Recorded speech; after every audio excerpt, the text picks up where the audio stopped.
இறைவா, இந்த சிறிய கிராமத்தை வளமாக்குங்கள். எங்கள் அறுவடைகள் மிகுதியாக இருக்கட்டும். அனைவருக்கும் அமைதியை தரட்டும். ஐயா, எனக்கு உதவி செய்யுங்கள். என்னால் எழுந்து நிற்க முடியவில்லை. என் காலை காப்பாற்றுங்கள். நான் கோவிலுக்கு செல்ல வேண்டும். கடவுள் எனக்கு முக்கியம். உனக்கு நான் உதவ முடியாது.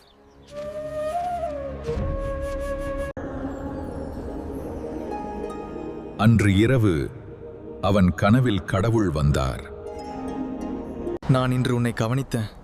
நீ அந்த பெரியவருக்கு உதவவில்லை. கடவுளே, தயவு செய்து என்னை மன்னிக்கவும். நான் தவறு செய்துவிட்டேன். அப்போது ராமு உணர்ந்தான். நான் தவறு செய்துவிட்டேன்.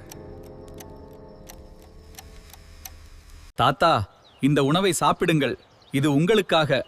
நன்றி மகனே, நீ மிகவும் அன்புள்ளவன். மனித சேவையே கடவுள் சேவை என்று.